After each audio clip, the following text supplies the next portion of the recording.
नमस्कार everyone, welcome you all. कैसे हैं आप सब? Good morning.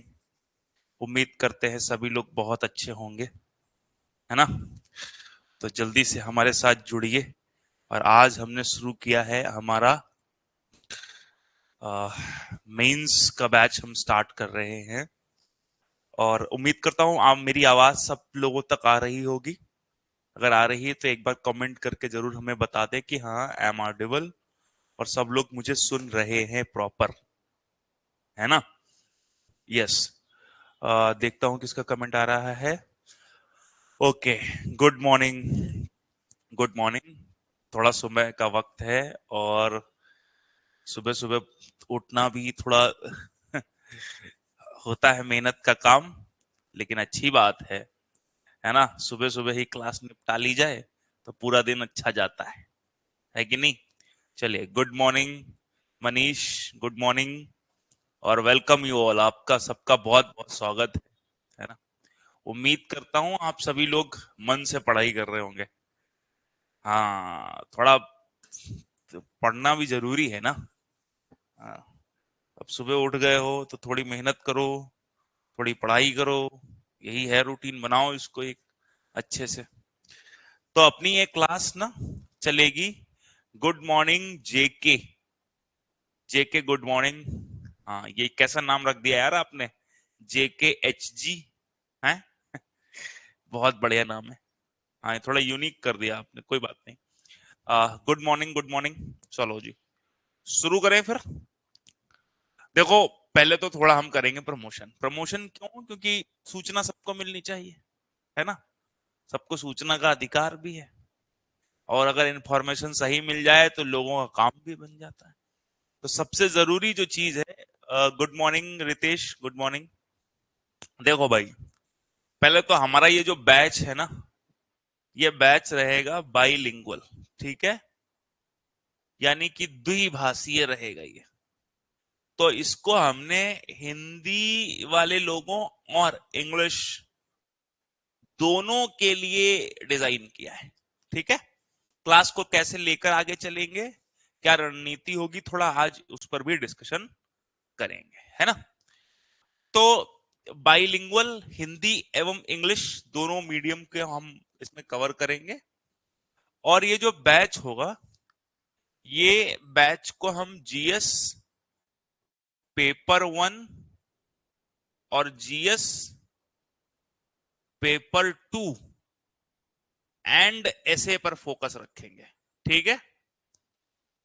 आ गई बात समझ में? यानी कि आपको एक अंदाजा रहे कि इस बैच में क्या कराया जाएगा।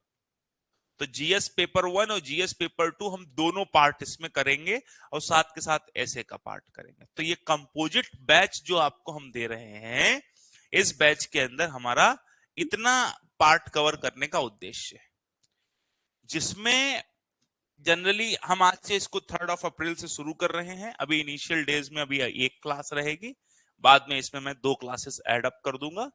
तो दिन की 2 क्लासेस चला करेंगे, लेकिन समय पर हम इसको लगभग 3 यानी कि 3.5 महीने में इसको हम कंप्लीट कर लेंगे, ये मेरा टारगेट है। ठीक है?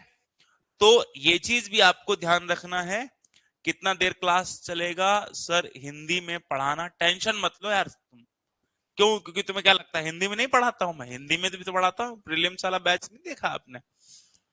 देखो, क्लास चलाएंगे 1.5 घंटे, क्योंकि इससे ज्यादा क्लास तुम पढ़ नहीं पाओगे। जरूरत लगेगी तो ज्यादा कर दूंगा, क्या दिक्कत है? क्लास टाइमिंग अभी के लिए रखेंगे। अभी जो मेरी क्लास चल रही है वो 8 AM चलेगी। क्यों चलेगी 8 AM? उसका रीजन मैं बता देता हूँ। क्योंकि सुबह सुबह अपना तैयार हुए और क्लास देख ली, है ना? 8 से 9:30 के बीच क्या है, वर्किंग राइटिंग कैसे, आंसर राइटिंग कैसे होगी? आंसर राइटिंग के लिए तुम्हारे लिए है, जो आपको जो भी सवाल है ना, हम पहले ये सवाल ही ले लेते हैं आपके और फिर सिलेबस शुरू करेंगे। आंसर राइटिंग के लिए हम एक काम करेंगे, आपके लिए ग्रुप बनाएंगे। ठीक है?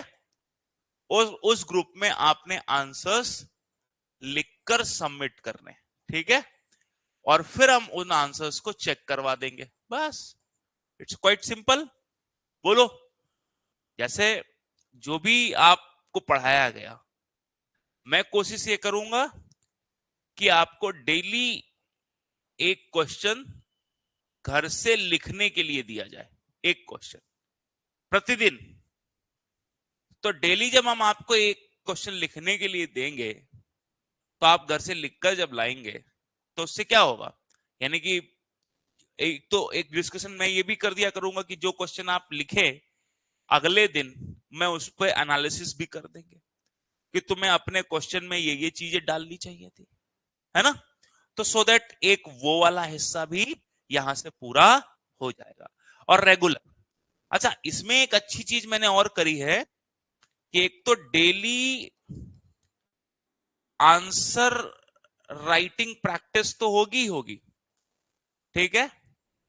इसके अलावा क्या होगा, इसके अतिरिक्त जैसे हमारी मेंस की टेस्ट सीरीज चलती है, तो मेंस की टेस्ट, क्योंकि हमारे पास कुछ ना सैंपल या मॉक क्वेश्चन तो होते नहीं है, तो हम लोग कैसे करेंगे घर पे बैठ के। तो इसीलिए मैंने ये क्या कहा है मैनेजमेंट से कि आपको कई सारे हम टेस्ट पेपर्स दे देंगे, है ना, जिससे आप खूब लिखो, लिखने में कोई तकलीफ ना है कि भाई हमारे पास लिखने के लिए क्वेश्चन नहीं है। क्योंकि पैटर्न प्रीवियस ईयर क्वेश्चन लगाने जाएंगे तो सुनते पैटर्न तो चेंज हो गया। अब पैटर्न चेंज हो गया तो फिर हमें कैसे मिलेंगे सवाल। तो वो सवाल देने के लिए मैं आपको टेस्ट पेपर दूंगा। अब इतने ज्यादा टेस्ट पेपर दे देंगे तो फिर चेक कैसे होंगे वो सब, है कि नहीं। तो फिर उसके लिए हम आपको बच्चा मॉडल आंसर भी दे देंगे। अब ये बताओ, देखो सब काम आप कर लो, लेकिन अब फाइनल मेरिट बननी है आपके मेंस के एग्जामिनेशन से और बननी है इंटरव्यू से, है ना। तो इंटरव्यू तो अपने हाथ में नहीं है, दिन अच्छा होगा तो इंटरव्यू अच्छा होगा, बोर्ड अच्छा होगा तो इंटरव्यू अच्छा होगा, है कि नहीं। और दिन अच्छा नहीं होगा तो इंटरव्यू कबाड़ हो जाएगा और हमारा सिलेक्शन। तो हमारे हाथ में कौन सी चीज है, कमेंट सेक्शन में बताओ। मेंस है। मैं क्वेश्चन पढ़ लेता हूं। और किसी ने लिखा, सर पीटी वाले बैच में आप ज्यादा इंग्लिश में नोट्स लाइक थे, प्लीज लाइक मेंस में अधिक से अधिक हिंदी नोट्स लिखवाएं, आप भी बोर्ड पे हिंदी में ही लिखिएगा। ठीक है भाई, okay, ready to work hard, आप पढ़ाओ बस। Good good. सर लिखने से डर लगता है, क्यों लिखने से क्यों डर लगता है, तुम्हारा कोई पेन पकड़ लेता है क्या, है ऐसी बातें करते हो तुम, लिखने से डर लगता है। लिखना ही तो सीखना है, जितना अपन लिखना सीखेंगे उतना ज्यादा अच्छा होगा, है ना। तो ये चीज आप ध्यान रखना, ज्यादा से ज्यादा हमने लिखना सीखना है। तो मेरा आपको एक ही अनुरोध है कि जब हम मेंस और इंटरव्यू की बात कर रहे हैं, तो यहां पे हमारा फोकस, हमारे हाथ में कौन सा एरिया ज्यादा ठीक है, मेंस, क्योंकि हम उसको जितना अच्छा लिख पाएंगे उतने ज्यादा नंबर मिल जाएंगे, तो फिर उतना जो हमारे ऊपर बर्डन है वो बर्डन कम पड़ेगा, ठीक है, उतना बर्डन कम हो जाएगा बेसिकली हमारे ऊपर। ओके, अब थोड़ा सा डिस्कशन करते हैं कि पेपर्स क्या है मेंस के अंतर्गत। तो जब मैं मेंस के पेपर्स की बात करता हूं, तो वहां पर बीपीएससी मेंस के अंतर्गत GS1, GS2 और एसए, ये वाला पार्ट, ठीक है, 300 मार्क्स, 300 और 300। अब जनरली बच्चे क्या करते हैं कि जीएस और जीएस इसको तो अच्छे से पढ़ लेते हैं, और छूट क्या जाता है उनका, ऐसे छूट जाता है, ऐसे को अच्छे से नहीं पढ़ते। तो कई बार करंट से रिलेटेड भी होंगे, मैं वही दिखा आपको पहले ना, हम थोड़ा 10-15 मिनट उसी सब चीजों पे बात कर लेते हैं, जिससे आपको एक पॉइंट ऑफ व्यू मिल जाए। तो GS1 और GS2 में हम क्या पढ़ने वाले, जैसे अगर मैं सब्जेक्ट्स की बात करूं, तो हमारे पास कौन कौन से सब्जेक्ट जीएस में आ रहे हैं। एक आ रहा है हिस्ट्री, है ना। अब हिस्ट्री में India and Bihar, Bihar oriented भी पढ़ना है हमें, है ना। तो सारे जो सब्जेक्ट हैं हिस्ट्री एंड बिहार के कंटेक्स्ट में पढ़ना है। तो एक हिस्ट्री हो गया, फिर क्या हो गया, फिर रख लो पॉलिटी दूसरा, तीसरा रख लो इकोनॉमिक्स, है ना, चौथा रख लो जियोग्राफी, ये लीजिए, पांचवा इंटरनेशनल रिलेशंस। अभी आपको सवाल दिखाता हूं तो आपको अंदाजा लग जाएगा। इंटरनेशनल रिलेशंस हो गया। 6 साइंस एंड टेक, है ना। अब इसमें ज्योग्राफी के आगे आप इन्वायरमेंट भी लिख लो, उससे रिलेटेड भी कई दफे सवाल आ जाते हैं। अब जरा आप सोचो कि हमने ये कुछ सब्जेक्ट आइडेंटिफाई किए जिनको हम मेजरली, और ऐसा नहीं है कि जब आप पढ़ते हैं तो प्रीलिम्स के लिए जो चीज पढ़ी वो प्रीलिम्स के लिए यूजफुल नहीं है, नहीं। हम अगर ठीक से पढ़ेंगे तो वो प्रीलिम्स में भी काम करेगा, है ना। क्योंकि अब जो पैटर्न चेंज हुआ ना, उस पैटर्न में कंसेप्ट बेस्ड क्वेश्चन भी आते हैं, है ना। एक स्टेटमेंट, दो स्टेटमेंट, तीन स्टेटमेंट बेस्ड सवाल भी आएंगे। तो जैसे ही आपका लेवल ऑफ एग्जाम बढ़ेगा तो फिर उसके लिए थोड़ी पढ़ाई अच्छी चाहिए। तो प्रीलिम्स प्लस मेंस, यानी कि जो ये आपको सब्जेक्ट पढ़ाए जाए वो ओरिएंटेड तो मेंस होंगे, लेकिन इनसे प्रीलिम्स में भी हेल्प मिलेगी। ऐसा नहीं कि केवल प्रीलिम्स में ही काम आ रहे हैं, वो मेंस में भी काम आएंगे आपको। तो हमारा पॉइंट ऑफ व्यू यही है, इसी तरीके से हमने इस रणनीति से आगे बढ़ना है। अब सवाल यह है कि जीएस के पेपर्स को हम सब लोग फोकस करते हैं, लेकिन मेंस के पेपर पर हम बहुत, ऐसे के पेपर पे हम बहुत फोकस नहीं करते। अब मैं आपको एक ऐसे दिखाता हूं।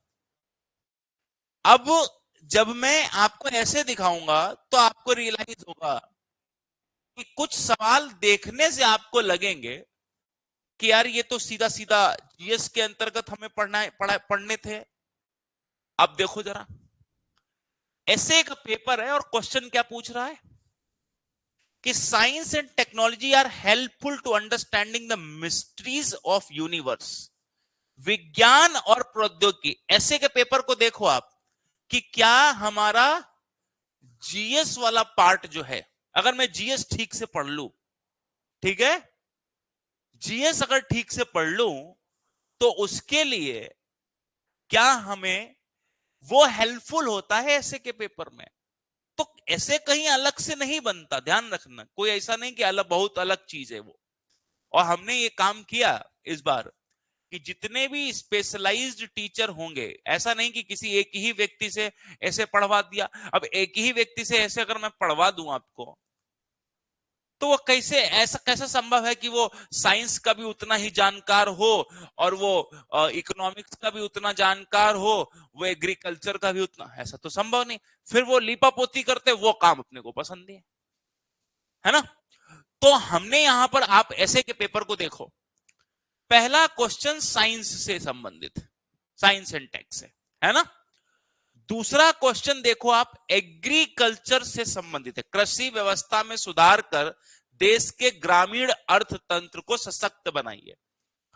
तो अब यहां पर दूसरा क्वेश्चन एग्रीकल्चर से रिलेटेड है कि नहीं। अब तीसरा ऐसे देखते हैं, काले धन की अर्थव्यवस्था अपराध और भ्रष्टाचार का मुख्य कारण है, ठीक है ना। तो यहां पर ये इकोनॉमी और थोड़ा पॉलिटिकल इशू है भी, हाँ या ना, ये लीजिए। अब ये बताओ, पॉलिटी में भी बताएंगे भ्रष्टाचार अपराध क्या कारण क्या है, और इकोनॉमिक्स वाले भी बताएंगे कि काला धन किस तरीके से भ्रष्टाचार बढ़ाता है ना। फिर यहां पर दिया कि modern communication revolution has revolutionised human awareness means of communication technology. फिर से साइंस एंड टेक का एक सवाल पूछ दिया आपसे। अब जरा खुद से देखो आप कि ये क्वेश्चन जो हमें यहां दिखाई दे रहे हैं, ये क्वेश्चन ऐसा नहीं कि जब ऐसे कोई कह दे तो लगे कि कुछ अलग ही पूछा जाएगा, कुछ अलग नहीं पूछा जाएगा। अगर हमें सब्जेक्ट की ठीक जानकारी है, जो मैंने पीछे डिस्कस किया आपके साथ, हिस्ट्री, पॉलिटी, साइंस, ज्योग्राफी, तो उन्हीं में से सवाल बनने वाला है। तो सेक्शन 1 के क्वेश्चन देख लिए। अब ऐसे का सेक्शन 2 देखो आप, कह ले महिला सशक्तिकरण, विमेन एम्पावरमेंट, इस पर एक क्वेश्चन है। ठीक है, नई एजुकेशन पॉलिसी, उस साल के लिए करंट से एक क्वेश्चन पूछा हुआ है। भारतीय कृषि पर जलवायु परिवर्तन, क्लाइमेट यानी कि ज्योग्राफी से रिलेटेड एक क्वेश्चन पूछा हुआ है। स्पिरिचुअल प्रोग्रेस, मानसिक विकास, तो ये क्वेश्चन थोड़ा सा आपके अध्यात्म से संबंधित पूछा हुआ है। तो अगर हम ठीक तरीके से अपने सब्जेक्ट्स की तैयारी करें और उस पर अपने स्किल, राइटिंग स्किल को डेवलप करने का काम करें, तो हमें ऐसा लगता है कि आपको ऐसे पर बहुत बल देने या उसके अधिक बल देने की जरूरत नहीं पड़ेगी, उसके साथ साथ वो भी तैयार होता चला जाएगा, है ना। आ जाते हैं अब, सर ऐसे भी साथ के साथ करवा दीजिएगा, इकोनॉमिक्स से रिलेटेड ऐसे हाई, उसके लिए अलग से क्लास लेंगे। बहुत कोचिंग में सिर्फ एक टीचर ही ऐसे पढ़ा रहे हैं जिनका बैकग्राउंड साइंस टेक का नहीं है। मैं वही कह रहा हूं ना, एक शिक्षक जो साइंस टेक का बैकग्राउंड रखता है, वो एजुकेशन पॉलिसी वाला कैसे ऐसे पढ़ा देगा? वो ये कैसे पढ़ा देगा उन्नति, शारीरिक और मानसिक विकास के लिए योग की क्या आवश्यकता है, फिलोसफिकल ऐसे कैसे? तो हमने वही चीज आपके लिए करी है कि हम ओरिएंटेड ऐसे, और जैसे मैंने बात करी तो ज्योग्राफी वाले सर को मैं बोलूंगा कि इस तरीके के ऐसे डिस्कस किए जाए, है ना। पॉलिटिकल इश्यूज वाले जो सर होंगे वो आपके महिलाओं वाले इशू डिस्कस करेंगे। उसी के साथ साथ अब ये दो देखो मेजर दोनों जो खंड हैं वो इसके अंदर आ जाएंगे अगर ठीक से हमने पढ़ा इसको, है ना। लेकिन एक चीज और ध्यान रखना, अब ये वाले जो ऐसे हैं जो आपके थोड़े लैंग्वेज बेस्ड ऐसे हैं, भाषाई आधार पर बनाए गए जो ऐसे हैं या निबंध हैं, इनके लिए हम बिल्कुल एक स्पेशलाइज्ड टीचर आपको देंगे। जैसे अब देखो, चूंकि मैं बिहार से नहीं हूं तो अब मैं इन चीजों को नहीं समझ पाऊंगा। लिखा हुआ है आगू नाथ न पीछू पगहा, बिना छान के कूदे गधा। हालांकि इसको जब मैंने पढ़ा तो अब मुझे समझ नहीं आएगी ये क्या पूछना चाह रहे हैं। अब मुझे ही कोई कह दे कि नहीं आप ऐसे पढ़ाइए, तो मैं कैसे ये पढ़ा पाऊंगा? संभव नहीं है ना वो। तो इसके लिए हम एक स्पेशलिस्ट रखेंगे आपके पास कि जो ऐसे निबंधों पर चर्चा करेगा। उसमें लिखा हुआ है बिन समाज के बोली हो सकेला, बिन बोली के समाज हो सकेला। अब ये तो यहां पर इस तरीके के सवाल हैं जो आपके रीजन, आपके क्षेत्र से संबंधित है। अब ऐसे ऐसे तो संभव नहीं है कर पाना, है ना। तो इसके लिए स्पेशलाइज्ड। अब ये बताओ, क्या इस ऐसे को कोई साइंस टेक का जानकार, इकोनॉमिक्स का जानकार, जियोग्राफी का जानकार कर पाएगा? तो संभव नहीं है ना, नहीं कर पाएगा ना वो। तो वो चीज यहां पर हमें समझनी थी कि किस तरीके से हम इन सारे चीजों को लेकर आगे चलेंगे। अब थोड़ा सा मैं आपके साथ ये डिस्कस कर लेता हूं कि आगे जब हम इसको लेके चल रहे हैं तो हमारा पार्ट, मैं आपको क्या पढ़ाने वाला, मैं आपको इकोनॉमिक्स पढ़ाऊंगा और उसी इकोनॉमिक्स वाले पार्ट के अंतर्गत, है ना, मैं आपको थोड़ा सिलेबस लिखाता हूं। पहले हम लोग पहले सिलेबस पर चर्चा कर लेते हैं कि कौन से एस्पेक्ट पे, मतलब किस इसके अंतर्गत क्या क्या एरिया को हमें पढ़ना है, क्या क्या चीजें कवर करनी है। ठीक है, तो देखते हैं सिलेबस। सिलेबस कहां गया इसमें, एक मिनट दीजिए मुझे। सिलेबस,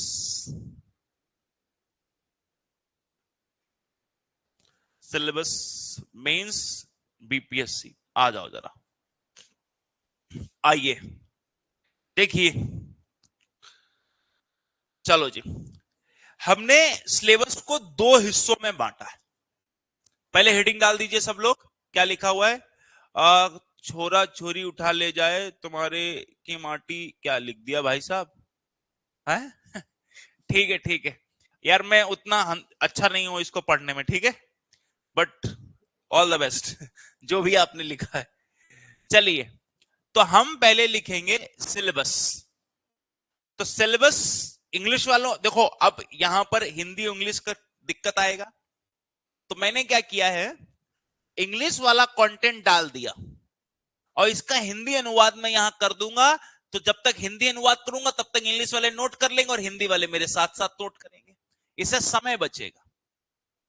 ठीक है, ओके कर दो कि हाँ ये सही किया। अदरवाइज क्या होता, पता चलता मैं हिंदी भी लिखता और इंग्लिश भी लिखता तो समय ज्यादा जाता। अब चूंकि ज्यादा चीजें पढ़नी है तो मैंने इंग्लिश का कंटेंट इस साइड लिखा रहेगा और उसके दूसरे पक्ष में हम हिंदी के कंटेंट लिखेंगे, जिससे हिंदी वालों की तकलीफ भी खत्म हो जाएगी और इंग्लिश वालों की भी। तो पहले डाल दो हेडिंग सिलेबस, ठीक है, और सिलेबस में पहले हम पक्ष लिखेंगे आर्थिक विकास।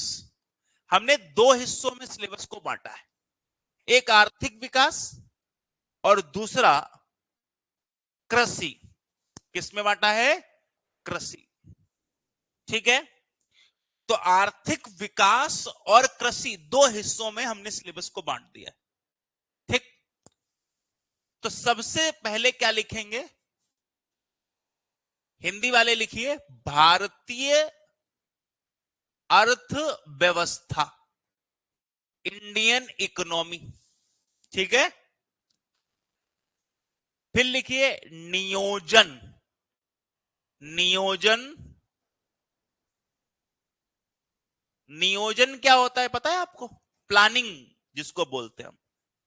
तो भारत में नियोजन का मतलब यह है कि भारत में जो 5 ईयर प्लान बनाए गए उनसे देश के अंदर क्या चीजें बदल रही हैं।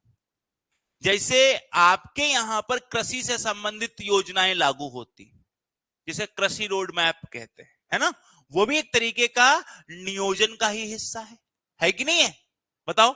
यस, तो सबसे पहले हम देखेंगे नियोजन, ठीक है, से संबंधित, नियोजन से संबंधित। दूसरा मोबिलाइजेशन ऑफ रिसोर्सेस, संसाधनों,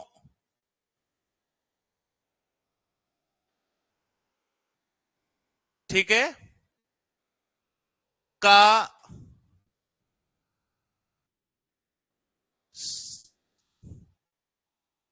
संसाधनों का जुटाव, कैसे संसाधन जुटाए जाते हैं, ठीक है, रोजगार, फिर समृद्धि एवं विकास। तो इस वाले पैरा में हम क्या पढ़ेंगे, जैसे बेरोजगारी क्या है, गरीबी क्या है, कैसे सरकार संसाधन जुटाती है, कैसे सरकार के पास पैसा आता है ना। फिर इसके अंतर्गत हम ये भी पढ़ेंगे कि सरकार प्लानिंग कैसे करती है, नियोजन यानी कि किस तरीके से सरकार अपनी अर्थव्यवस्था चलाती है, तो वो हिस्सा हो गया। फिर इसके अंत आगे लिखिए इंक्लूसिव ग्रोथ, समावेशी विकास लिख सकते हैं या समृद्धि लिख सकते हैं, क्योंकि विकास लिख लें तो ये थोड़ा बड़ा शब्द हो जाएगा, है ना, यानी कि और विस्तारित शब्द हो जाएगा। ग्रोथ से ज्यादा बड़ा शब्द विकास होता है। फिर लिखिए सरकारी बजटिंग, सरकारी बजटिंग मतलब सरकार किस प्रकार से बजट बनाती है। एग्जांपल देता हूं मैं आपको, एक टर्म आपने सुना होगा जेंडर बजटिंग। जब सरकार बजट बनाए तो क्या महिलाओं पर विशेष ध्यान देने की जरूरत है, वो तो ऑब्वियस सी बात है, ध्यान देने की जरूरत है ही उसमें। अगर मैं कहूं जब बजट वो बनाए तो बजट बनाने का तरीका क्या होना चाहिए, तो बजट बनाने के कई तरीके होते हैं, तो उनमें से एक तरीका जेंडर बजटिंग भी है ना। तो भारत के अंदर जेंडर बजटिंग होनी चाहिए या फिर परफॉर्मेंस बेस्ड बजट होना चाहिए, तो किस प्रकार का बजट होना चाहिए उस पर यहां पर डिस्कशन किया गया है। Land reforms in the country, तो इसको बोलते हैं भूमि सुधार। अब जैसे ये सब चीजें हो रही हैं, ये हमें बिहार के परिप्रेक्ष्य में भी पढ़नी है, ठीक है ना। ये जो भी चीजें लिखी हैं, हाँ, कि बिहार में किस तरीके की नियोजन लागू है, बिहार में रोजगार की स्थिति क्या है, बिहार में विकास की स्थिति क्या है, ये हमें बिहार के कंटेक्स्ट में भी जानना है, ठीक है। ये चीज भी आप ध्यान रखेंगे। Effects of liberalisation of the economy, ठीक है। उदारीकरण के प्रभाव, उदारीकरण के प्रभाव एक ये हो गया।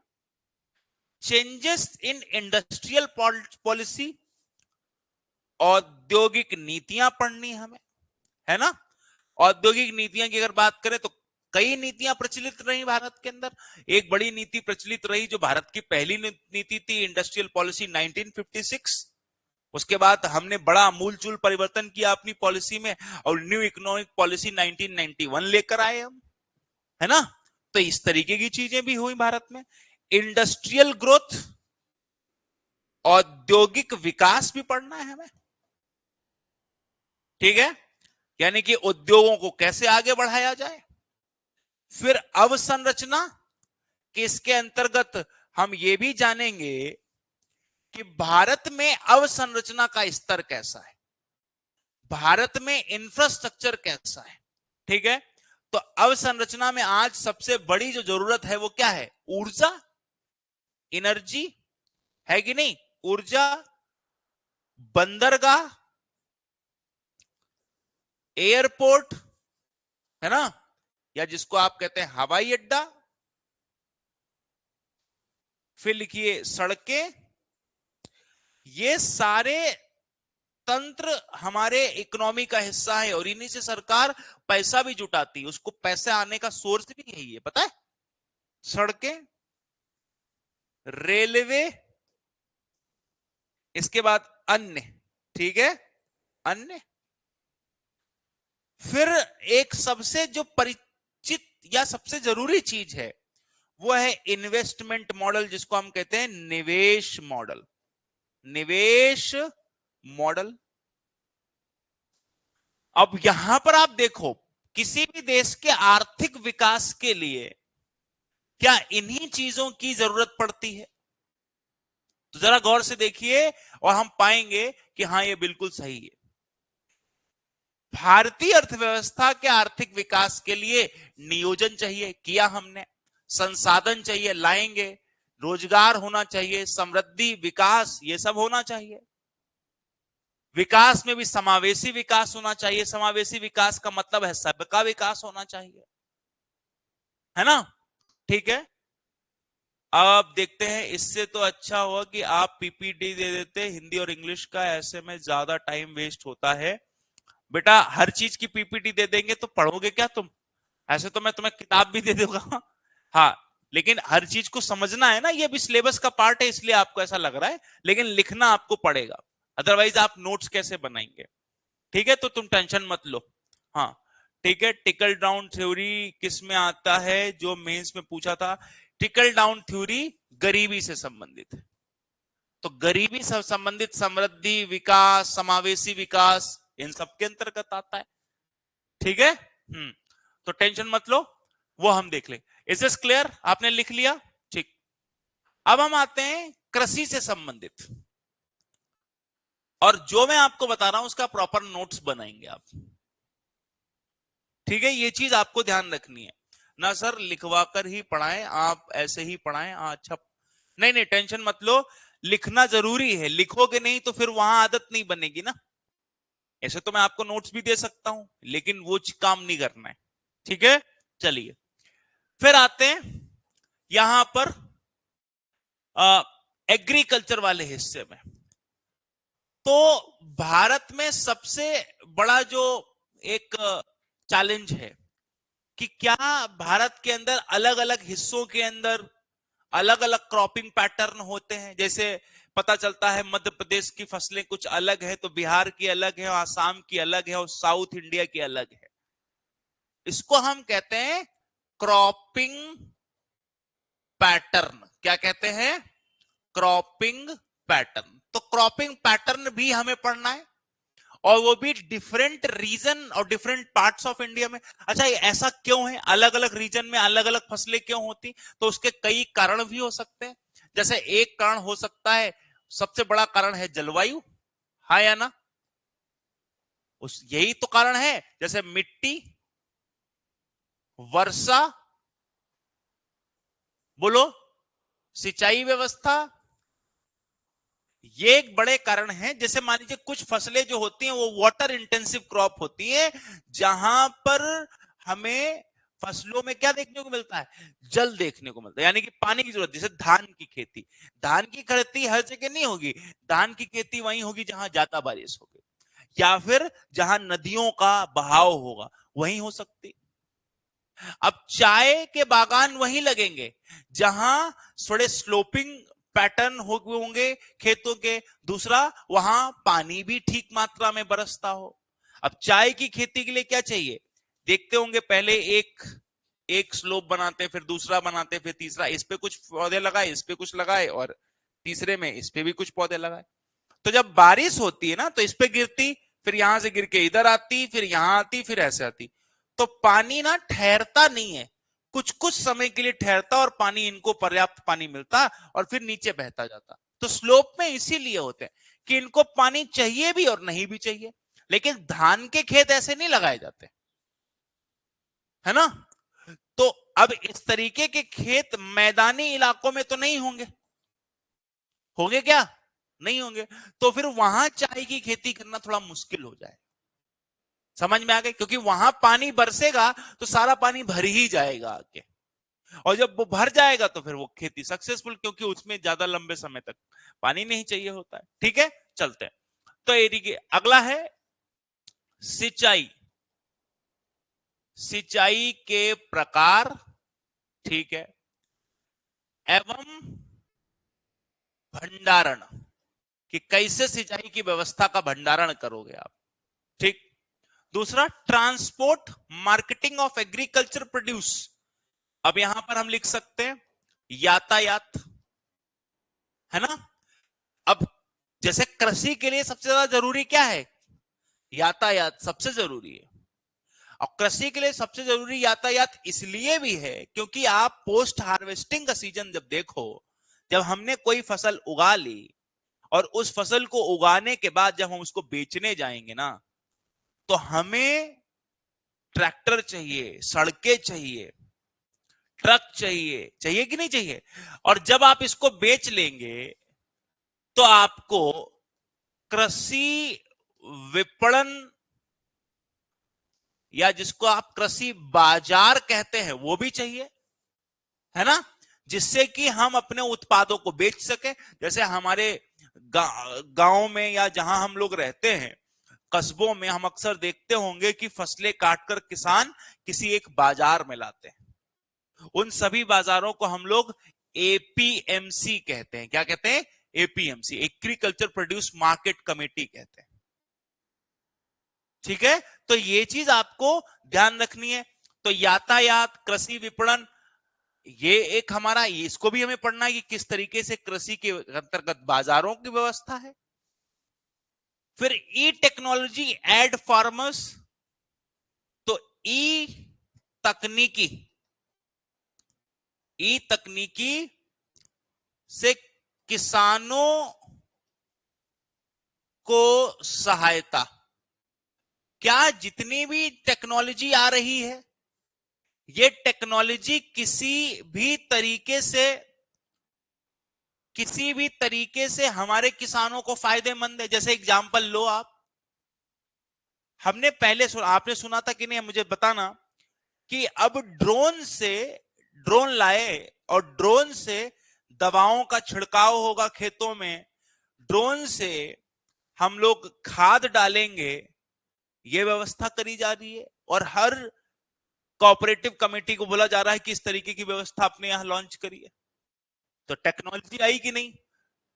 टेक्नोलॉजी से आजकल खेतों में कटाई हो रही, टेक्नोलॉजी से जो एग्रीकल्चर प्रोड्यूस है उसकी जैसे जब कभी आप बेचने जाते हैं तो उसमें लिखा है कंप्यूटराइज धर्म कांटा, है ना, जहां मशीन जहां पर वजन किया जाता है।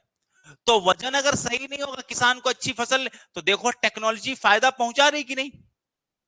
इसी में एक टेक्नोलॉजी और है, जैसे ई नाम नेशनल एग्रीकल्चर मार्केट है। जरा आप खुद से सोचिए, अगर हमारे किसान को कह दिया जाए कि भाई तुम्हारे जो प्रोड्यूस हैं या उत्पाद हैं, उन उत्पादों को बेचने के लिए हम एक ऑनलाइन व्यवस्था कर देते हैं, ऑनलाइन, तो क्या उनको अपनी फसलों के ज्यादा अच्छी कीमत मिलेगी कि नहीं मिलेगी? सोचकर देखो आप।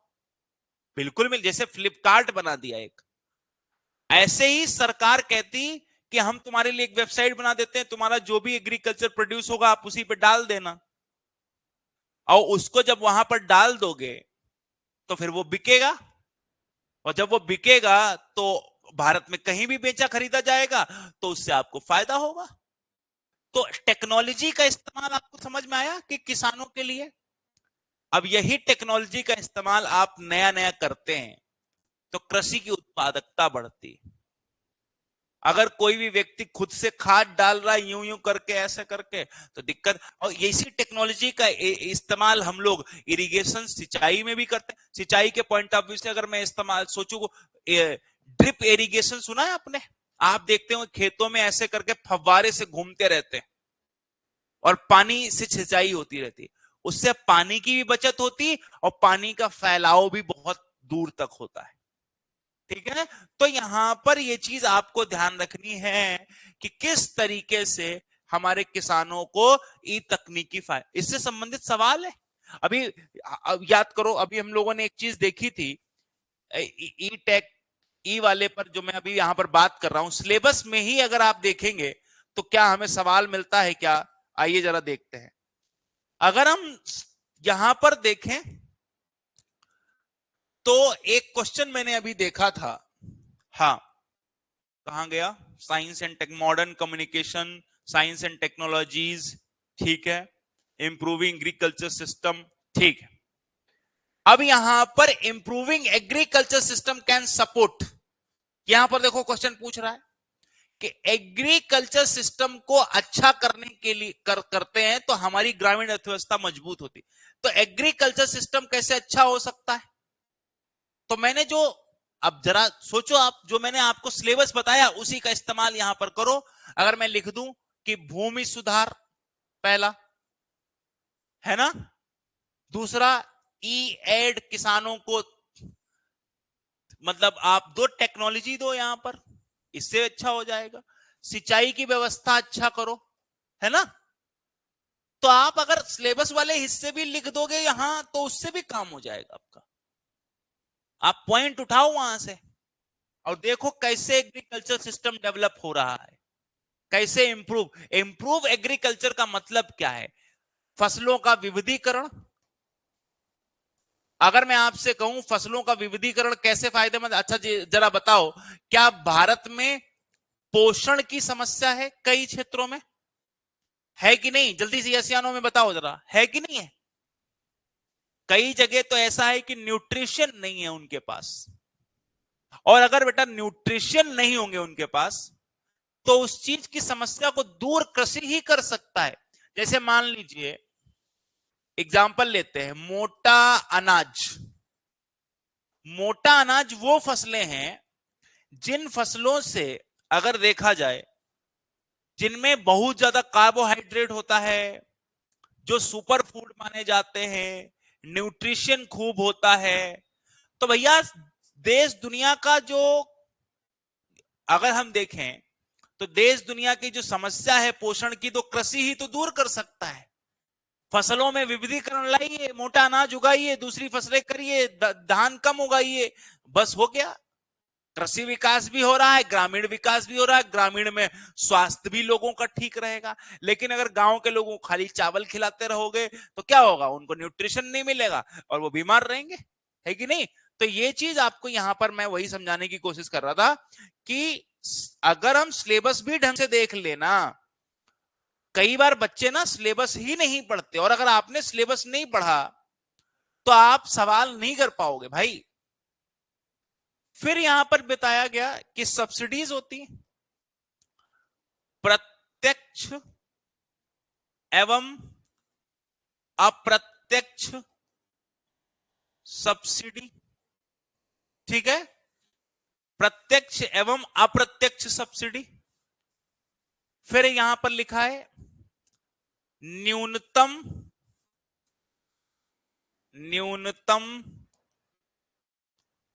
समर्थन मूल्य, जिसको हम एमएसपी कहते हैं, न्यूनतम समर्थन मूल्य।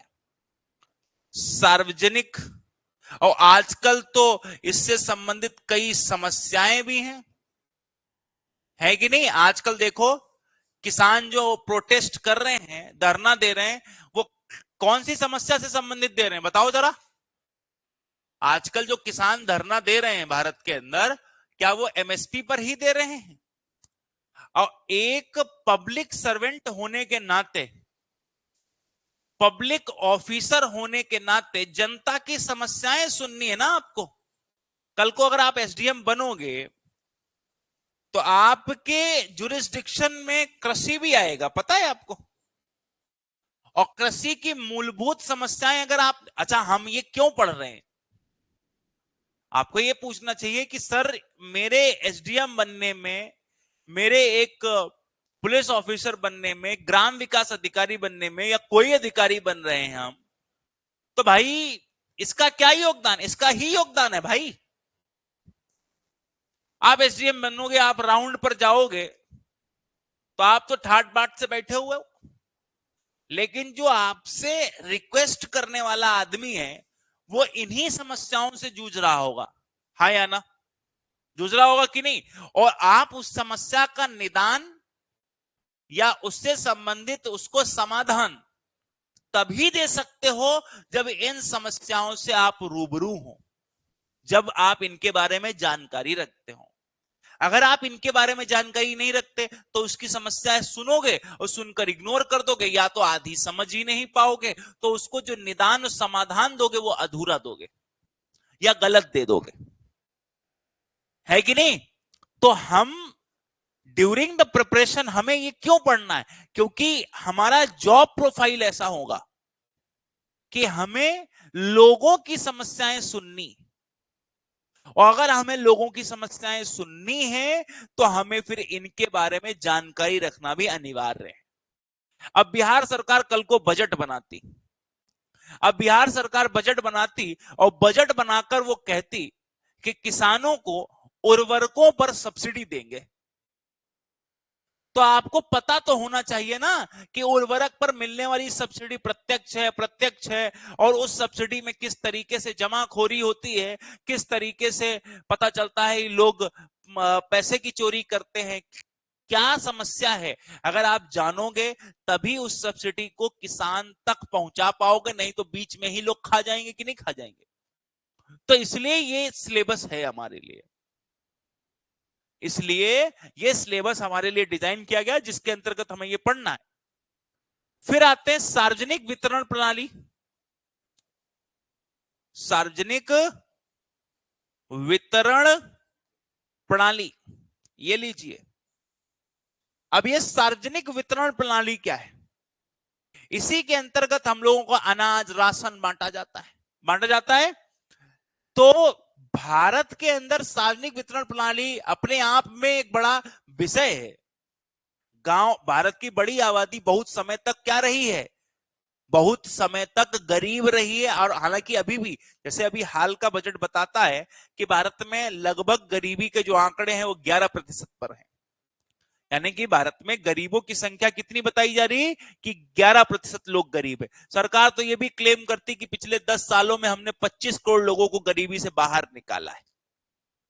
निकाला होगा, मैं मान सकता हूं, पता नहीं अब इसमें कितनी सच्चाई है, कितना क्या है, लेकिन अभी भी भारत में ऐसे लोग हैं जो खाना खरीद कर नहीं खाएंगे तो सरकार उनको फ्री में देगी, तो वो व्यवस्था सार्वजनिक वितरण प्रणाली के तहत दी जाती है।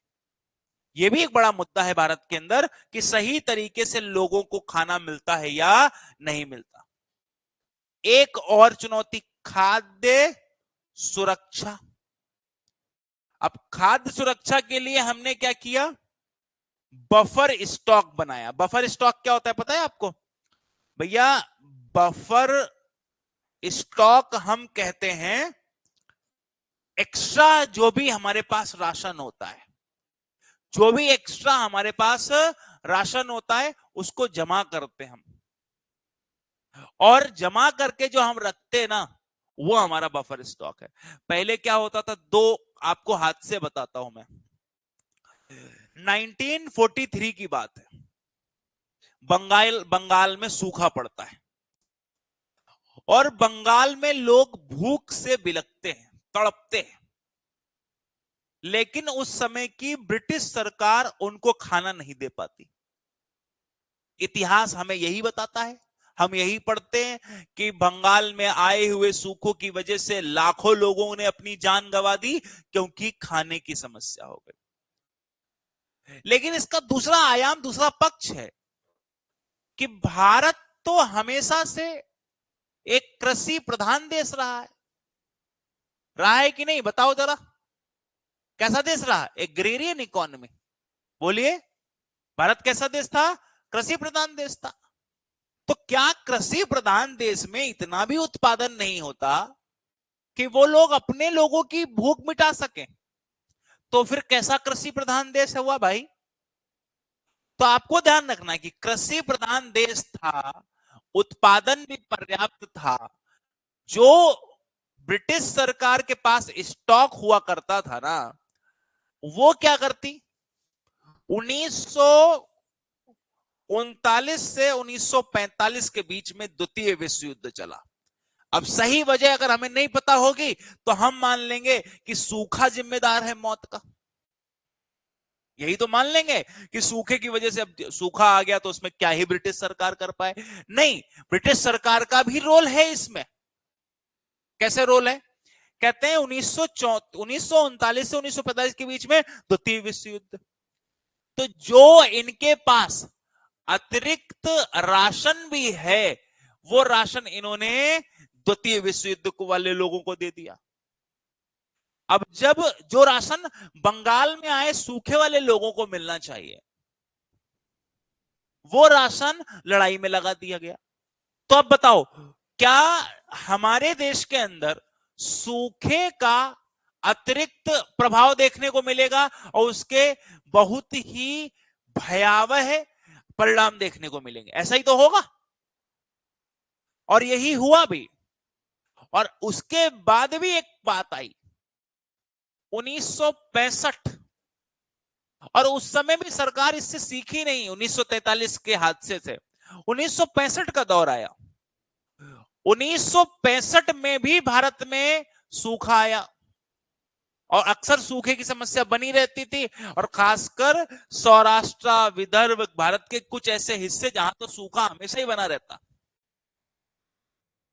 तो सूखे से निपटने के लिए सरकार ने व्यवस्था बाद में इंट्रोड्यूस करी। अच्छा, अब सूखे का प्रभाव ज्यादा कब देखने को मिलेगा? जब उत्पादन लगातार कम हो रहा हो और जनसंख्या लगातार बढ़ रही हो, तो सूखे का प्रभाव ज्यादा देखने को मिलेगा आपको। सूखा आपको ज्यादा नुकसान पहुंचाएगा। और भारत में ये दोनों स्थितियां हो रही हैं 1965 में। हो रही है कि नहीं हो रही?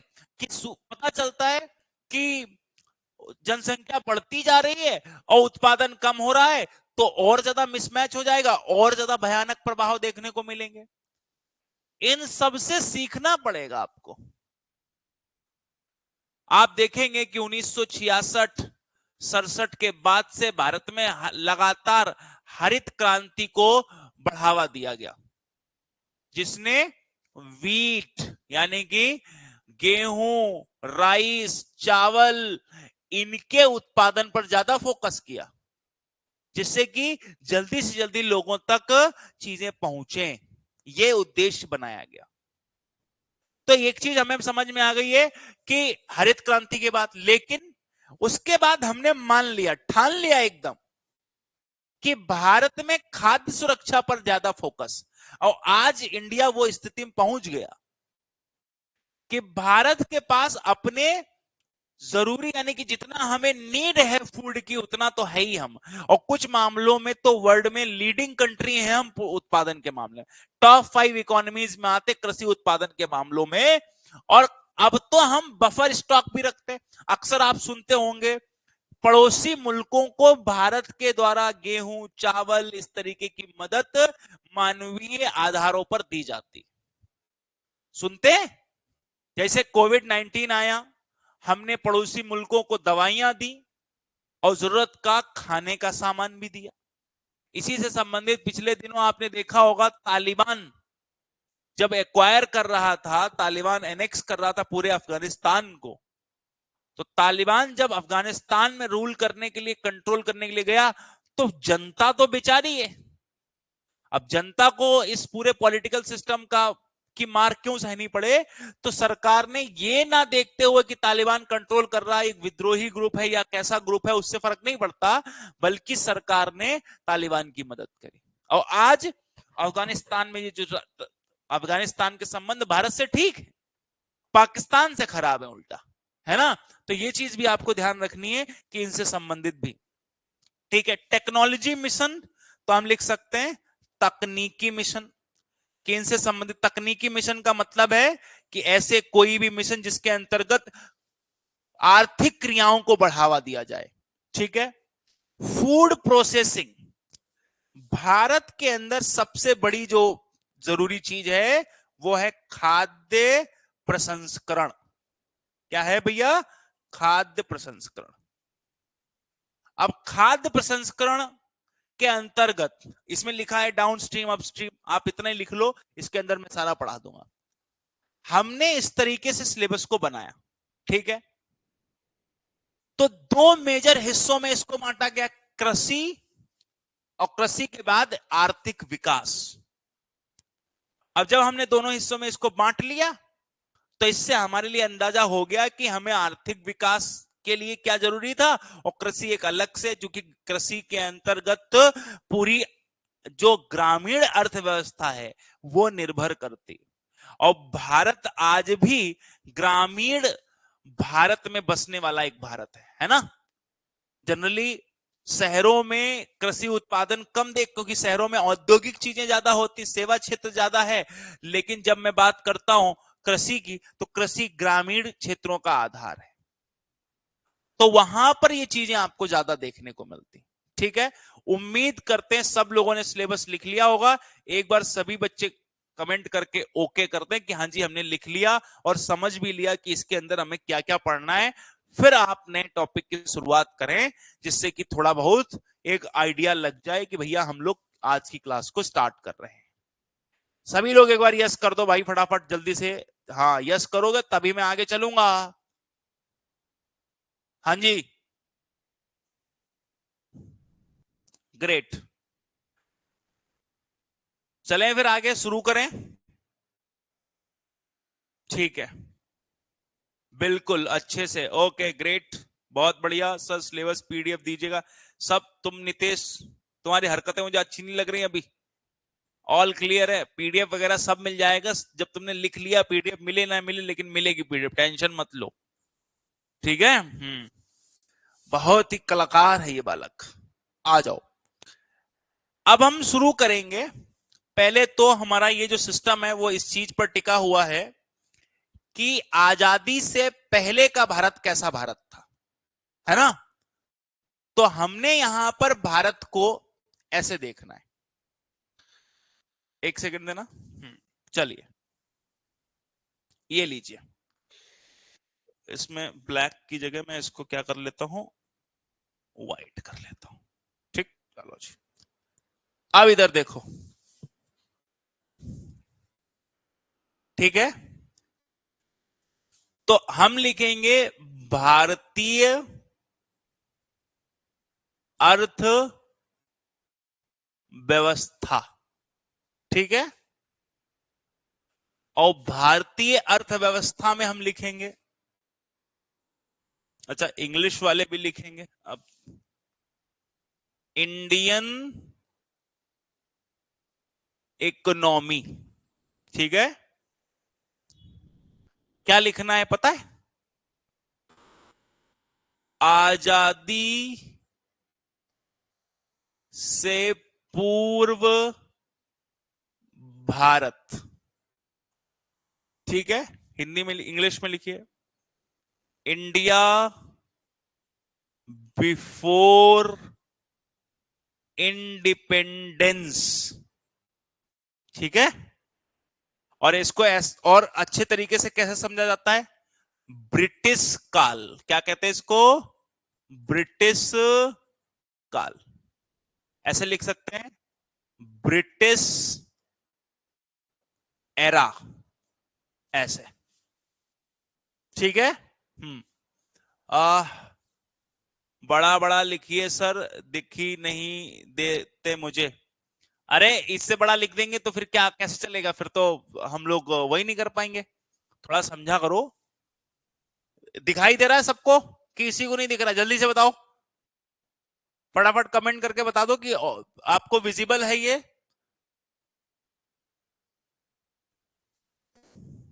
ऑल गुड कर दो भाई कमेंट। क्यों शर्माते हो? मेहंदी लगी क्या हाथों में? हैं? बत रख लिया क्या तुमने करवा चौथ का? कमेंट कर दोगे तो मुझे अंदाजा हो जाएगा। इट्स ठीक है, दिख रहा है। ठीक है, ग्रेट। चलो जी, तो ब्रिटिश एरा, तो आजादी से पहले एक जो समय था वो ब्रिटिश एरा है, जिसको हम बोलते हैं 1947 तक का भारत। ठीक है, क्या था इधर? इधर बड़ी बड़ा पीड़ित करते थे, मतलब बहुत दमनकारी व्यवस्था थी, गला घोट दे रहे। ठीक है, तो यहां पर प्रचलित क्या हुआ? भू राजस्व प्रणाली। ठीक है, यह प्रचलित, जिसको हम कहते हैं लैंड रेवेन्यू पॉलिसी। इस बीच ये पॉलिसी बड़ा फेमस हुई ब्रिटिशर्स के दरमियान। ठीक है, अब ब्रिटिशर्स के दरमियान इन पॉलिसीज को किन नामों से जाना गया? परमानेंट सेटलमेंट, पढ़ा है आपने? इसको बोलते हैं स्थायी बंदोबस्त, है ना? स्थायी बंदोबस्त। फिर आया रैयतवाड़ी सिस्टम, है ना? और इसको क्या बोलते हैं? रैयतवाड़ी व्यवस्था। एक ये व्यवस्था आई। फिर क्या आया? महालवाड़ी। सब पढ़ाऊंगा, टेंशन मत लो। सिस्टम, इसको क्या बोला? महालवाड़ी व्यवस्था। इसका मतलब क्या हुआ कि ब्रिटिशर्स के समय पर अर्थव्यवस्था में, चूंकि कृषि प्रधान है, कैसी है यहां पर लिख सकते हैं हम, चूंकि यह व्यवस्था कृषि प्रधान है। अब कृषि प्रधान होने की वजह से यहां जो नीतियां हैं हमें यह देखना पड़ेगा, एग्रेरियन बोलते हैं इसको, एग्रेरियन। इसका मतलब यह हुआ कि ब्रिटिशर्स के समय पर कृषि ही अर्थव्यवस्था का आधार थी, तो वो कृषि चलाई कैसे जा रही? इन व्यवस्थाओं पर चलाई जा रही। ठीक है, हम तुलनात्मक रूप से अगर दूसरे पक्ष देखें तो सेवा क्षेत्र और औद्योगिक क्षेत्र का विकास नहीं हुआ। ठीक है, तो हम ये लिख सकते हैं कि सेवा और औद्योगिक क्षेत्र का लीस्ट डेवलपमेंट, ना के बराबर विकास। विकास दिखाई ही नहीं दे रहा, विकास मर चुका है, गाड़ी पलट चुकी है विकास की, है ना? तो यहां पर जो अन्य कृषि था, कृषि से संबंधित जो नीतियां भी थी वो कुछ इस पर आधारित नीतियां थी, यानी कि इनसे संबंधित नीतियां थी। क्लियर है इतना? ठीक। लेकिन आजादी के बाद भारत, आजादी के बाद भारत, तो क्या मैं लिख सकता हूं इंडिया आफ्टर इंडिपेंडेंस, आजादी के बाद भारत। अब आजादी के बाद भारत कैसा होगा, सोचो जरा। क्या मैं ऐसा कह सकता हूं कि आजादी के बाद भारत जो है, हमने दो तरीके का देखना है। एक 1950 से 1991 का भारत, और दूसरा 1991 से वर्तमान, आज का भारत। ठीक है, प्रेजेंट का भारत। Is this clear? एक सेकंड देना।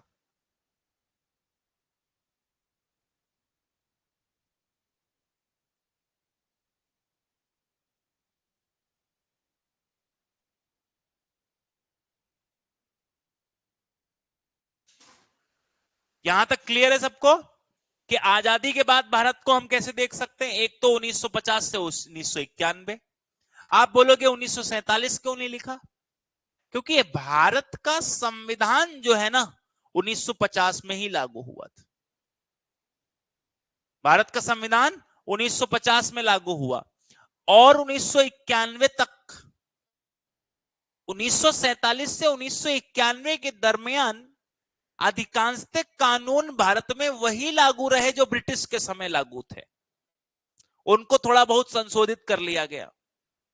ठीक है, तो सही मायनों में देखें तो भारत को गवर्नमेंट ऑफ इंडिया एक्ट 1935 के तहत ही चलाया जाता रहा 1950 तक, जब तक संविधान को पूर्ण रूपेण लागू नहीं कर लिया। ठीक है, तो यहां पर यह चीज ध्यान रखें। और 1991 से वर्तमान तक फिर चलेंगे हम। तो 1950 से 1991 के बीच क्या हुआ भारत के अंदर? भारत के अंदर ध्यान रखना, सामाजिकरण हुआ। क्या हुआ? या हम ये कह सकते हैं समाजवाद को बढ़ावा। ठीक है, यानी कि प्रमोशन ऑफ सोशलाइजेशन, हमने इसको ज्यादा बढ़ावा दिया। यानी हमारा फोकस ये था कि किसी भी तरीके से समाजवाद बढ़े। तो भारत में सरकार क्या करती इसके लिए? पंचवर्षीय योजनाओं के माध्यम से सरकार ने यह काम किया, यानी कि 5 ईयर प्लान्स के थ्रू किया। और इसी समाजवाद के अंतर्गत सरकार ने लैंड रिफॉर्म किया, है ना? लैंड रिफॉर्म का मतलब हुआ भूमि सुधार कानून लाए। भूमि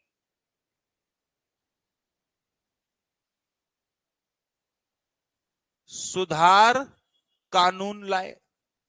ठीक है, तो क्या हम यहां पर यह कह सकते हैं कि 1950 से 1951 के बीच में समाजवाद बढ़ाया गया? समाजवाद मतलब ऐसा ऐसा क्यों किया गया? क्योंकि देखो, इस दरमियान जो नेता लीडर रहे, उन्होंने भारत को सरकार के कंट्रोल में, यानी कि हम ये कह सकते हैं कि सरकारी नियंत्रण हावी रहा और सरकार ही सब काम करने लगी। तो इसी दरमियान पंचवर्षीय योजनाओं जो थी वो हमेशा किससे प्रेरित रही? वो समाजवाद से प्रेरित रही।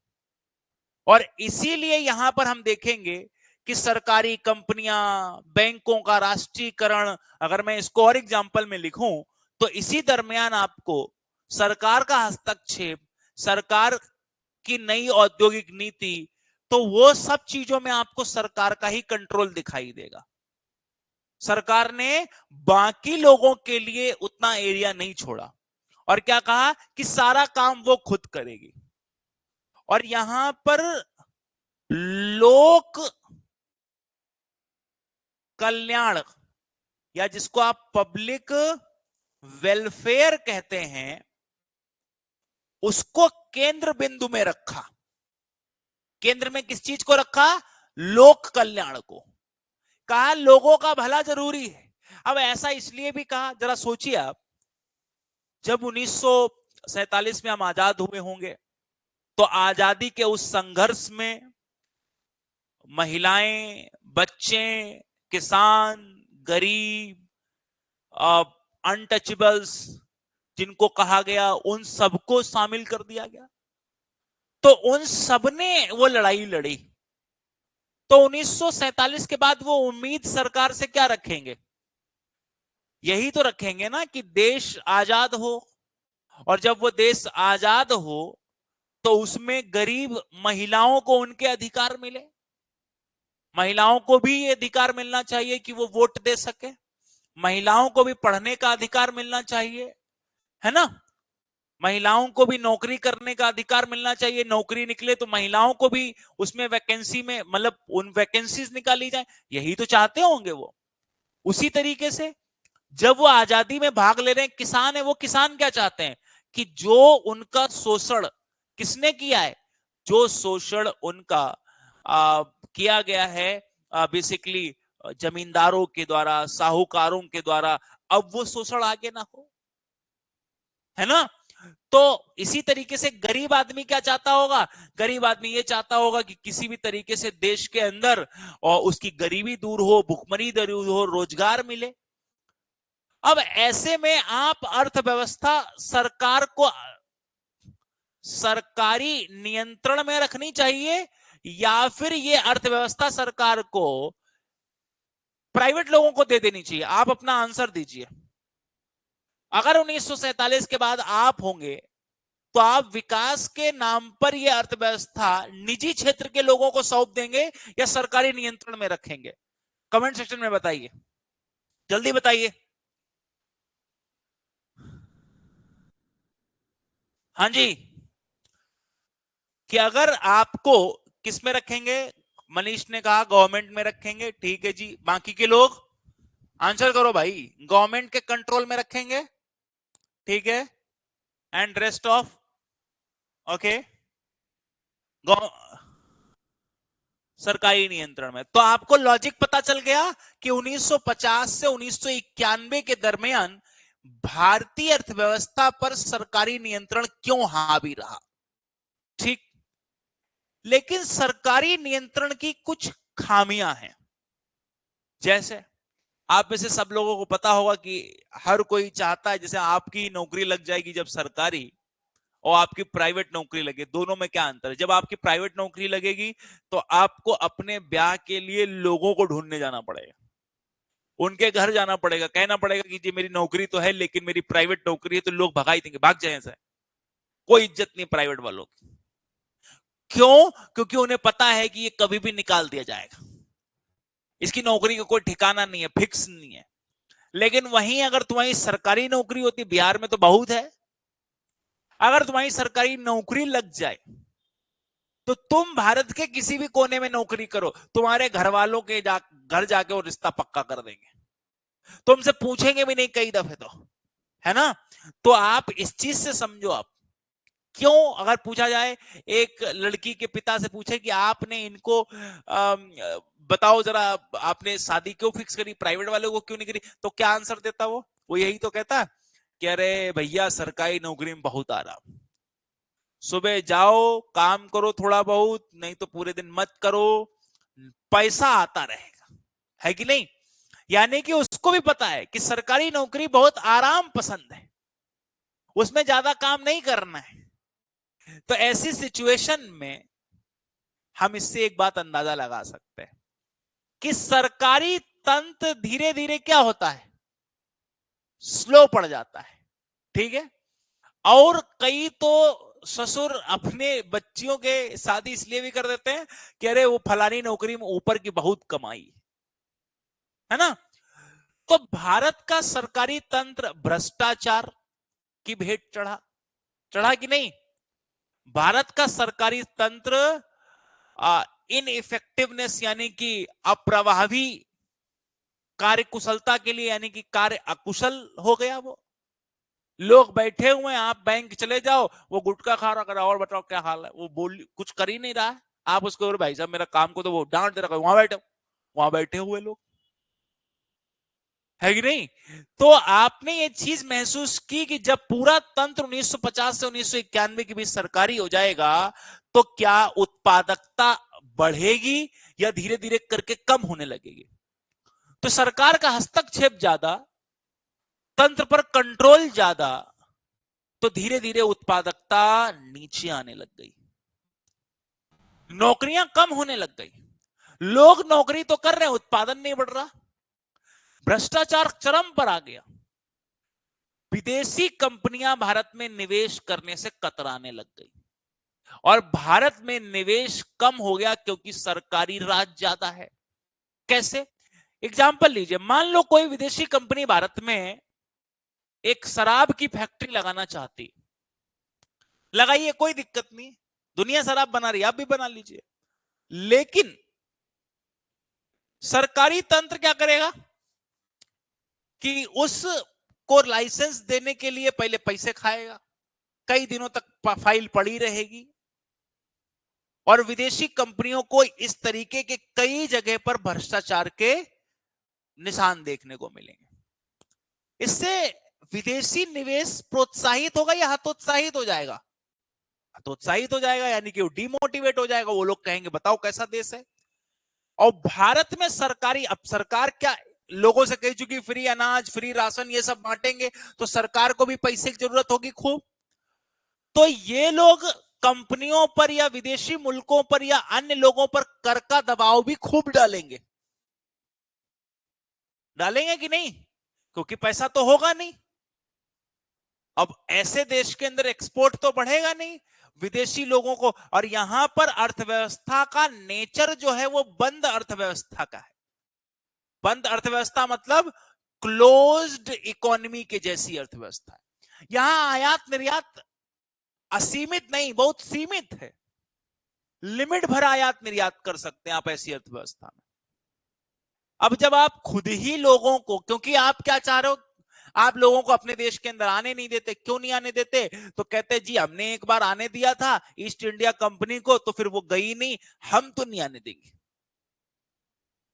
अब आप ये सोचो, इससे क्या होगा? जब हर जगह सरकार घुसी रहेगी तो टेक्नोलॉजी कम निकलेगी, इनोवेशन कम होगा, नए नए इन्वेंशन, क्योंकि सबको पता है हर चीज पे सरकार घुस जाएगी। एक एग्जांपल देता हूं, एयर इंडिया का नाम सुना आपने?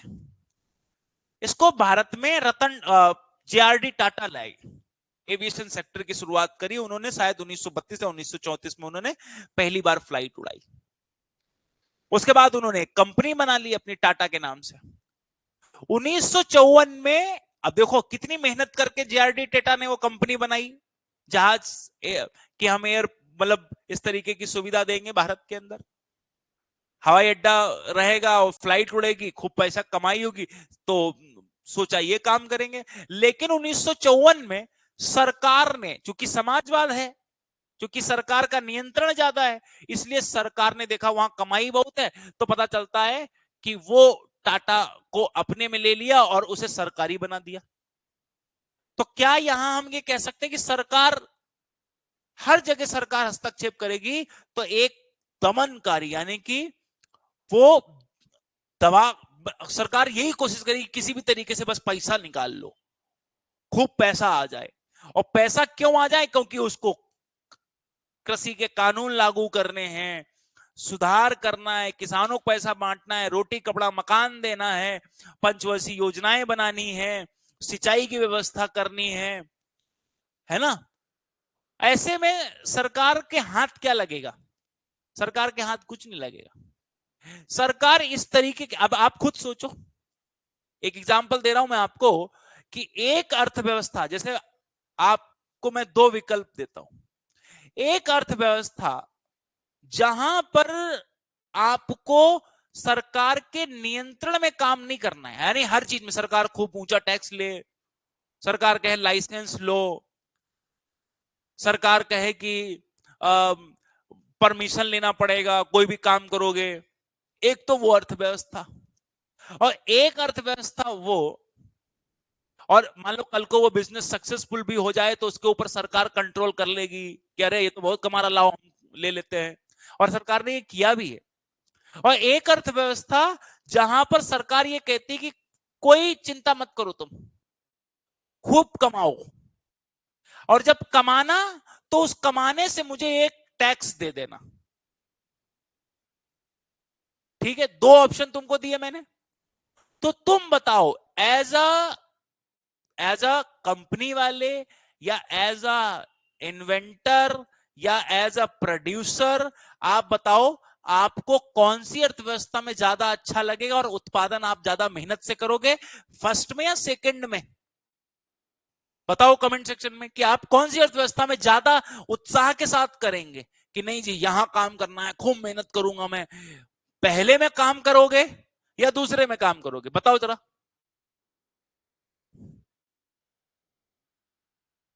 हाँ जी, कमेंट सेक्शन में लिखो। सेकंड में करोगे क्योंकि वहां चीजें लिबरल है, ठीक है ना, वहां पर क्या है, लिबरल है।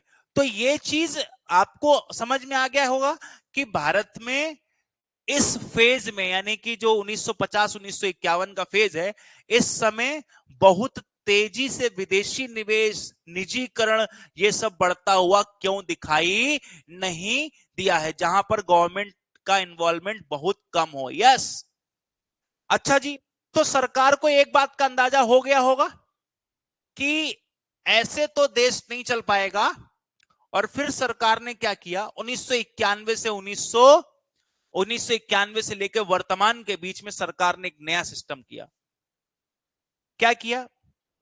न्यू इकोनॉमिक पॉलिसी लॉन्च करी, नई आर्थिक नीति। ठीक है, नई आर्थिक नीति लॉन्च करी। और नई आर्थिक नीति किस पर आधारित थी? लिख सकते हैं, उदारवाद, है ना, निजीकरण,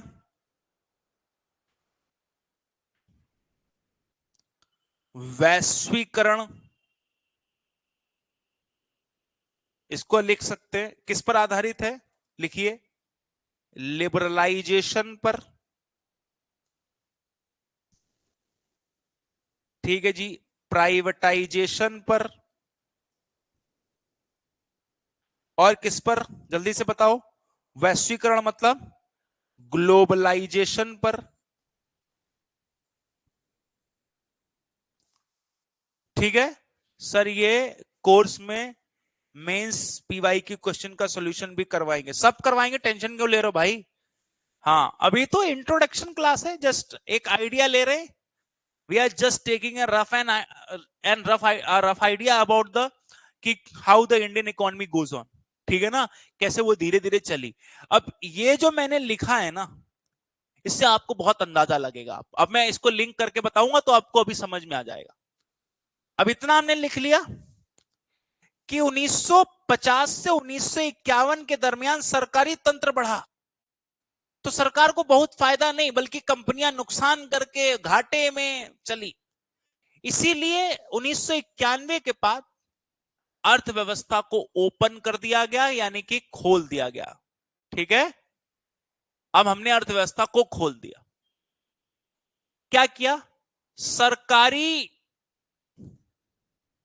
हस्तक्षेप कम कर दिया, गवर्नमेंट इंटरवेंशंस क्या हो गए, कम हो गए। उससे क्या हुआ, उसके फायदे देखने को मिले भारत के अंदर। भारत में एफडीआई बढ़ा, भारत में टेक्नोलॉजी बढ़ी, भारत में रोजगार बढ़ा, है कि नहीं? भारत के अंदर एम्प्लॉयमेंट बढ़ गया, एम्प्लॉयमेंट बढ़ा, टेक्नोलॉजी बढ़ी, प्रोडक्शन बढ़ा। आज देखो, और इसी का परिणाम है कि 5th लार्जेस्ट इकोनॉमी है इंडिया पूरी दुनिया में। देख पा रहे हैं आप? जरा यस कर दीजिए कि हाँ जी। मैं वापस से पढ़ देता हूं, 1991 से वर्तमान के लिए हमने एक नई दिशा बनाई, पहले की दिशा से अलग दिशा बनाई, और वो दिशा न्यू इकोनॉमिक पॉलिसी के नाम से जानी गई। और इसके अंतर्गत लिबरलाइजेशन, प्राइवेटाइजेशन, ग्लोबलाइजेशन किया हमने। अब ये ग्लोबलाइजेशन के तहत हमने अर्थव्यवस्था को खोल दिया। अर्थव्यवस्था के खोल देने से सरकारी हस्तक्षेप कम हो गया। सरकारी हस्तक्षेप कम हुआ तो भारत में विदेशी निवेश बढ़ गया। विदेशी निवेश बढ़ा तो भारत में तकनीकी भी बढ़ी, रोजगार भी बढ़ा, भारत का उत्पादन भी बढ़ा। आज भारत विश्व की 5वीं अर्थव्यवस्था है। तो साफ साफ हमें डिफरेंस समझ में आ रहा है कि नहीं आ रहा? लेकिन अगर आपसे कहा जाए कि इस पूरी जो यहां से चीजें चली हैं, यहां से और यहां तक अर्थव्यवस्था जो चली, उसपे नेचर पूरी तरीके से बदल गया। उसके विषय वस्तु का बदलाव देखो आप। आजादी से पूर्व भारत की अर्थव्यवस्था कृषि पर निर्भर करती थी। यहां लिख लिया, पहले ओके कर दो, फिर मेरी बात को समझो, उत्तर लिखने में आपको आसानी होगी। क्या लिखा कि भारतीय अर्थव्यवस्था आजादी से पूर्व कैसी चल रही है? भारतीय अर्थव्यवस्था आजादी से पूर्व कृषि प्रधान है। और कृषि प्रधान अर्थव्यवस्था है तो हम ये मानकर चलेंगे कि उद्योग, ठीक है, उद्योगों का विकास ना के बराबर, सेवा क्षेत्र का विकास ना के बराबर, यानी कि इस पर निर्भरता नहीं है भारतीय लोगों की। अच्छा, एक चीज और कि भारतीय अर्थव्यवस्था अंग्रेजों के शासनकाल में, अगर आपसे पूछा जाए कि ड्यूरिंग द पीरियड या during the British era why the Indian economy not became a industrial economy, भारतीय अर्थव्यवस्था औद्योगिक अर्थव्यवस्था क्यों नहीं बनी? कितना बढ़िया सवाल है। क्यों? आप कहेंगे कैसे बढ़िया सवाल है, तो अच्छा सवाल नहीं है, बिल्कुल घटिया सवाल है। मैं कहूंगा नहीं है, अच्छा ही सवाल है। कैसे अच्छा सवाल है? उसका कारण समझो भैया। 1750 से ही यूरोप के अंदर इंडस्ट्रियल रेवोल्यूशन की शुरुआत हो गई। इंडस्ट्रियल रेवोल्यूशन 1, इंडस्ट्रियल रेवोल्यूशन 2 शुरू हो गई थी कि नहीं हो गई? बताओ। औद्योगिक क्रांति, उद्योग, मशीनों का आविष्कार शुरू कर दिया यूरोप ने। लेकिन उसका फायदा, जबकि ब्रिटिशर्स इंडिया में है, तो उसका फायदा तो ब्रिटिशर्स इंडिया तक लाना चाहिए था, लेकिन ब्रिटिशर्स इंडिया नहीं लाए। यानी कि उद्योगों का गढ़ यूरोप तो बना, लेकिन यूरोप से शासित एक देश यानी कि भारत नहीं बना। सोचो आप, सोचने वाली बात है कि भारत यूरोप में आ रही है, उनकी इकोनॉमी खूब ग्रो करेगी, लेकिन भारत में उद्योग नहीं आ रहे, या उद्योगों को बढ़ावा नहीं मिल रहा, तकनीकी मशीनें भारत नहीं आ रही। रीजन क्या है? क्योंकि वो चाहते नहीं है ऐसा, वो चाहते नहीं। उद्योग हमेशा कच्चे माल पर निर्भर करते हैं। मेरी बात को ध्यान से सुनना, उद्योग हमेशा कच्चे माल पर निर्भर करते हैं। अच्छा ठीक है, कच्चे माल पर कैसे निर्भर किए? उद्योग हमेशा कच्चे माल पर निर्भर करते। इसका मतलब यह हुआ कि मान लीजिए आपको कपड़ा बनाने वाली मशीन लग जाए हाथ, लेकिन चाहिए तो कपास ही होगा ना, बोलो। तो भारत को वो हमें उन्होंने, सर विलेज में नेटवर्क इशू की वजह से लाइव कट रहा। अच्छा, तो विलेज देखते हैं, मोदी जी से मैं गुहार लगाता हूं, आज शाम को बात करूंगा, तो अपने गांव का नाम लिख दो, नितेश, तुम्हारा नाम बता दूंगा उनको कि प्लीज उसके गांव तक उसको ठीक करवा दो। ठीक है, आज शाम को बात होनी है मेरी उनसे, तो जैसे ही हो जाएगी तुम्हारा ये नेटवर्क ठीक करवा देगा, टेंशन मत लो तुम। ठीक है, अभी चुनाव चल रहे हैं, बिल्कुल सही हो जाएगा सब, शाम तक सब अच्छा हो जाएगा तुम्हारा। तो अब जरा मुझे बताओ, क्या ब्रिटिशर्स ये चीज यहां पर कहने की कोशिश कर रहे हैं? अब ब्रिटिशर्स यूरोप में मशीनें तो ला रहे, भारत में मशीनें नहीं ला रहे हैं, उसका कारण क्या है? क्योंकि वो भारत से कच्चे माल की उम्मीद करते हैं। उन्हें पता है अगर भारत में मशीनें लगा देंगे तो भारत में कच्चे माल खूब है, और भारत के लोग उन कच्चे माल का उपयोग उन्हीं मशीनों में कर देंगे, तो फिर ब्रिटेन वालों को कच्चा माल कहां से मिलेगा? तो इसीलिए उन लोगों ने क्या किया कि भारत में मशीनों का विकास या मशीनों को कभी लाने नहीं दिया, और भारत की अच्छी मिट्टी, अच्छी जलवायु से कच्चा माल ही उगाने के लिए बोला। इसीलिए वहां देखा गया कि उस समय की अर्थव्यवस्था कृषि पर निर्भर हो गई, और यहां से जो कच्चा माल हुआ वो अपनी अर्थव्यवस्थाओं में लेकर गए, अपने देश लेकर गए, यूरोप लेकर गए, और वहां से बने हुए कपड़े भारत लेकर आए। तो भारत में दोहरा दमन किया। पहला दमन कब किया कि यहां मशीनें ना लाकर बोला कि कच्चा माल उगाओ, कच्चा माल उगाया और वो उसको यूरोप ले गए, और यूरोप ले जाने के बाद कपड़ा बनाया, फिर कपड़ा भी यहां की बाजार में ही बेच दिया। इससे उन्होंने खूब पैसा कमाया। अब ऐसी सिचुएशन में यहां नीतियां बहुत ही दमनकारी थी, किसानों का गला घोट देते थे, किसानों को बहुत मारा पीटा जाता था, किसानों पर इतना कर्ज चढ़ गया कि सारे किसान बेहाल हो गए और वो आजादी की मांग करने लग गए। किसी किसान को कभी आपने नहीं, कोई गरीब आदमी आजादी वजादी नहीं मांगेगा, लेकिन जब पानी सर के ऊपर निकल जाता तो उसको आजादी यही। तो यहां पर इसीलिए किसान ऐसे आंदोलनों से जुड़ेंगे क्योंकि उनका इतना दमन हो रहा है। जैसे ही जुड़ेंगे किसान आंदोलन से तो वो क्या उम्मीद करेंगे कि बड़े बड़े साहूकार और जो जमींदार, इन सबसे उन्हें छुटकारा मिले और छुटकारा मिलकर सरकार उनका कुछ कल्याण करे। आजादी के तुरंत बाद हमने इस चीज को ध्यान में रखा और हमने अपनी नीतियां भूमि सुधार कानूनों के अंतर्गत समाजवाद को बढ़ावा देते हुए लोक कल्याण स्थापित करने के लिए बनाई। Is this clear? यानी कि the focus was towards to enhancing the socialism to promote the public welfare through the land reforms. तो सरकार ने कोशिश करी कि लैंड रिफॉर्म करें जिससे किसानों का भला हो। तो पहले यहां शोषण हुआ, सरकार ने उस शोषण को यहां पर कोशिश किया एब्जॉर्ब कर ले और लोगों की स्थिति ठीक करे। The programs related to the land reform was executed during this period at the high degree. इस समय सरकार के द्वारा मैसिवली सभी प्रकार के भूमि सुधार कानूनों को लागू किया गया, लेकिन उससे एक समस्या आई कि सरकार ने कृषि में तो तरक्की कर थोड़ा बहुत सुधार किया, लेकिन उद्योग और सेवा क्षेत्र पिछड़ गए। यस या नो? डन कर दो। उद्योग और सेवा क्षेत्र पिछड़ गए क्योंकि निजी निवेश, नई तकनीकी, नया इनोवेशन भारत में नहीं आया, जिससे सरकार को घाटा होने लगा, सरकारी उद्यम नुकसान में चले गए। इसके बाद सरकार ने 1991 के बाद नई तरीके से अर्थव्यवस्था का डिजाइन किया और उसे एक नई आर्थिक नीति के रूप में लॉन्च किया, और उस नई आर्थिक नीति के तहत यहां पर लिबरलाइजेशन, प्राइवेटाइजेशन, ग्लोबलाइजेशन, ये सब चीजें लॉन्च कर दी। और इसके तहत सरकार ने क्या किया कि कहा कि हम अर्थव्यवस्था में सरकार के नियंत्रण को कम कर देंगे, और सरकार के नियंत्रण को कम करके रोजगार, टेक्नोलॉजी, एफडीआई, इन सब चीजों, उत्पादन और ये सब चीजों के लिए सरकार ने अर्थव्यवस्था को खोल भी दिया, और आज वर्तमान में 5th लार्जेस्ट इकोनॉमी है।